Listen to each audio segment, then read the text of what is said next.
Hey everybody. So this video today is a continuation of my quest for the 300-yard carry on a 3-wood.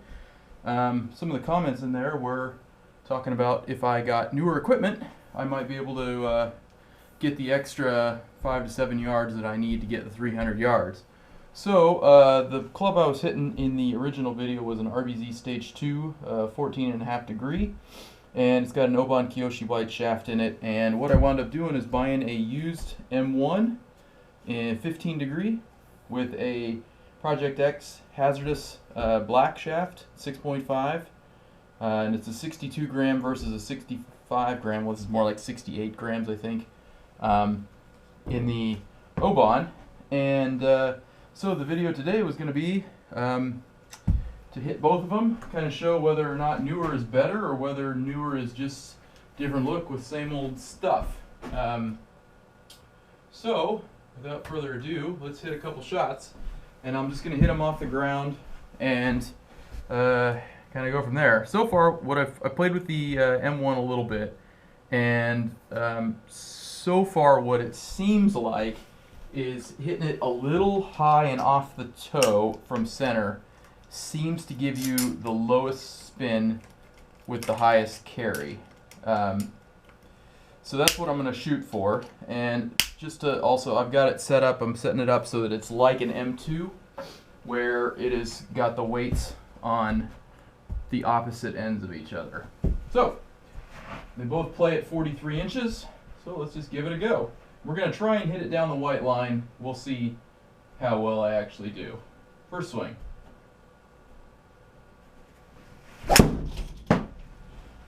Really low on the face, so we'll compensate for that. That was just a bad swing.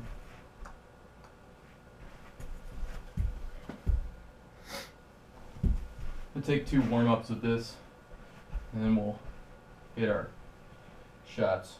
Alright, so a little off the toe here.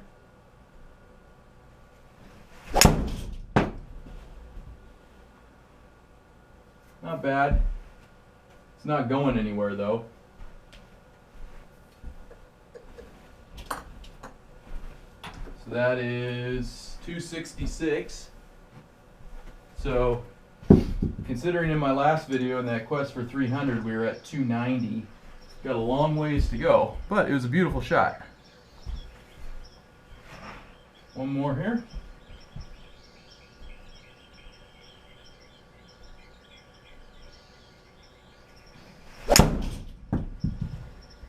That'll be a little better. It's looking like it's got a little less spin on it. More knuckleball-y. There we go.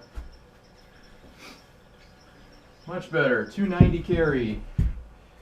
So, hit it just right in the right spot, and you pick up 30 yards almost. Give this one more opportunity. Again, we're trying for that same shot, just a little outside of center and high on the face.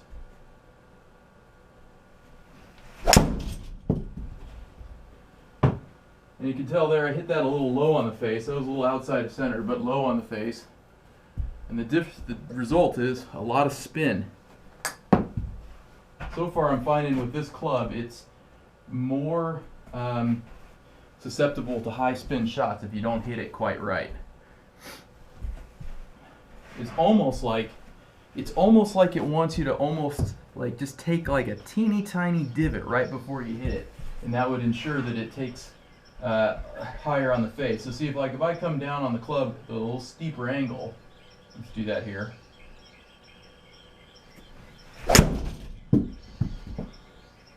So that was a total fat shot, but if you notice, like almost all of the spin's removed, so it winds up with a longer shot than those 2 higher spinning shots. Even the ball speed sucked because I took a big divot, basically. So I have 153 at ball speed, and I got more carry distance because I basically hit it fat, and I took all of the spin off. So the trick is to kind of do like halfway in between that, where you don't hit it fat so much that it slows the speed down, but it still gives you the impact where you want it.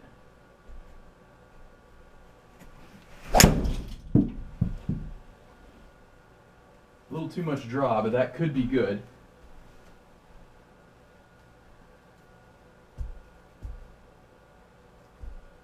$288. So we've had two that are one at 290, one at 288. I'll do one more, and then we'll move to the RBZ. This one, so the last one, I'm just going to hit one, try center, hit one nice and square, and kind of show you the difference. I'm going to plop it right down that Y line.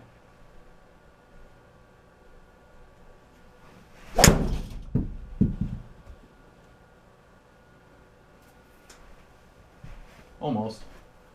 It was a decent strike though. And that one went 278. Okay. So now we're on to the RBZ.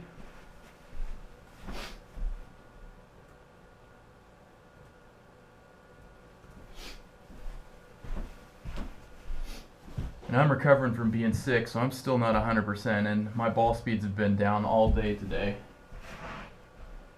So we'll see what we can do with this.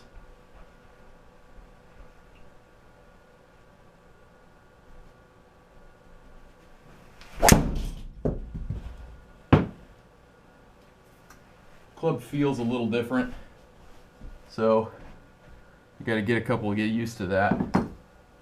That was 290. Wow, that was 170. That's the highest I've gone all day today by far. I think the highest I'd been before was 167. Too bad it wasn't accurate.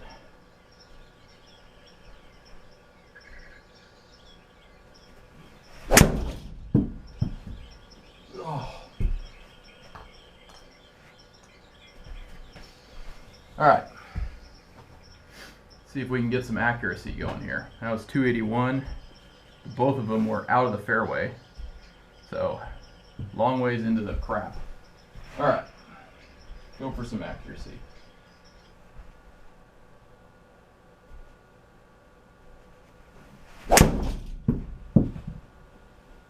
Better. Little tiny fade.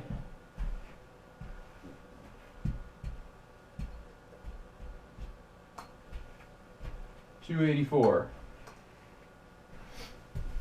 So far, if you kind of get where I'm going with this, it seems like the M1, if you hit it perfect, is long. The RBZ Stage 2, if you hit it okay, is long. And if you hit it perfect, is long. It's just much more forgiving. It doesn't seem to have that spot where it just gets really high spinner and just kind of kills all the distance.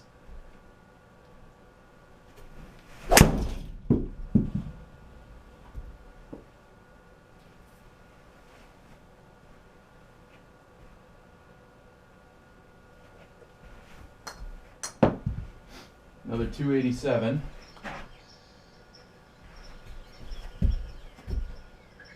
I hit one more with the RBZ, and let's try and, we're getting a little bit better for accuracy, but we're still not quite there.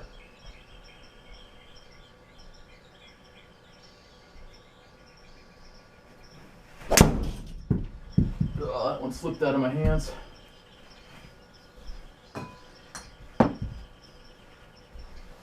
So there was that slip caused the high spin ball. So that one did 3,800 RPMs a spin, and that was because I totally slipped it. It hit. Came through just wide open. Alright, last ball.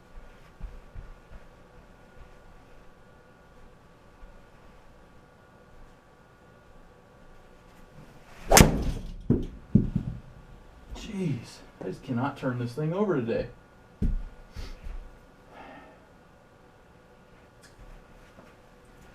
I gotta hit one good shot with this.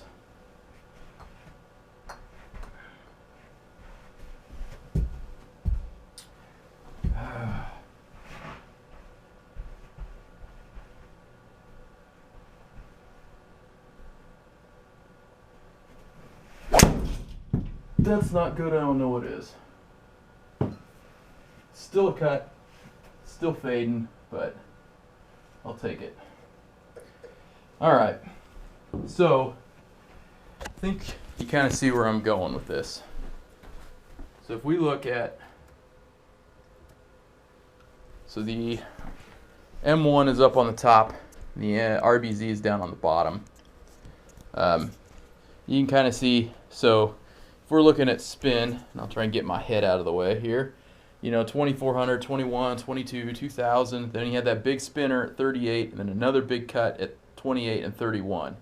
And at the end of the day, you got 288, 281, 283, 287, then the 263 and the 276. Those are those big, high, like, cutty balls with lots of spin, and then 279. So for the most part, almost everything carried 280 or longer.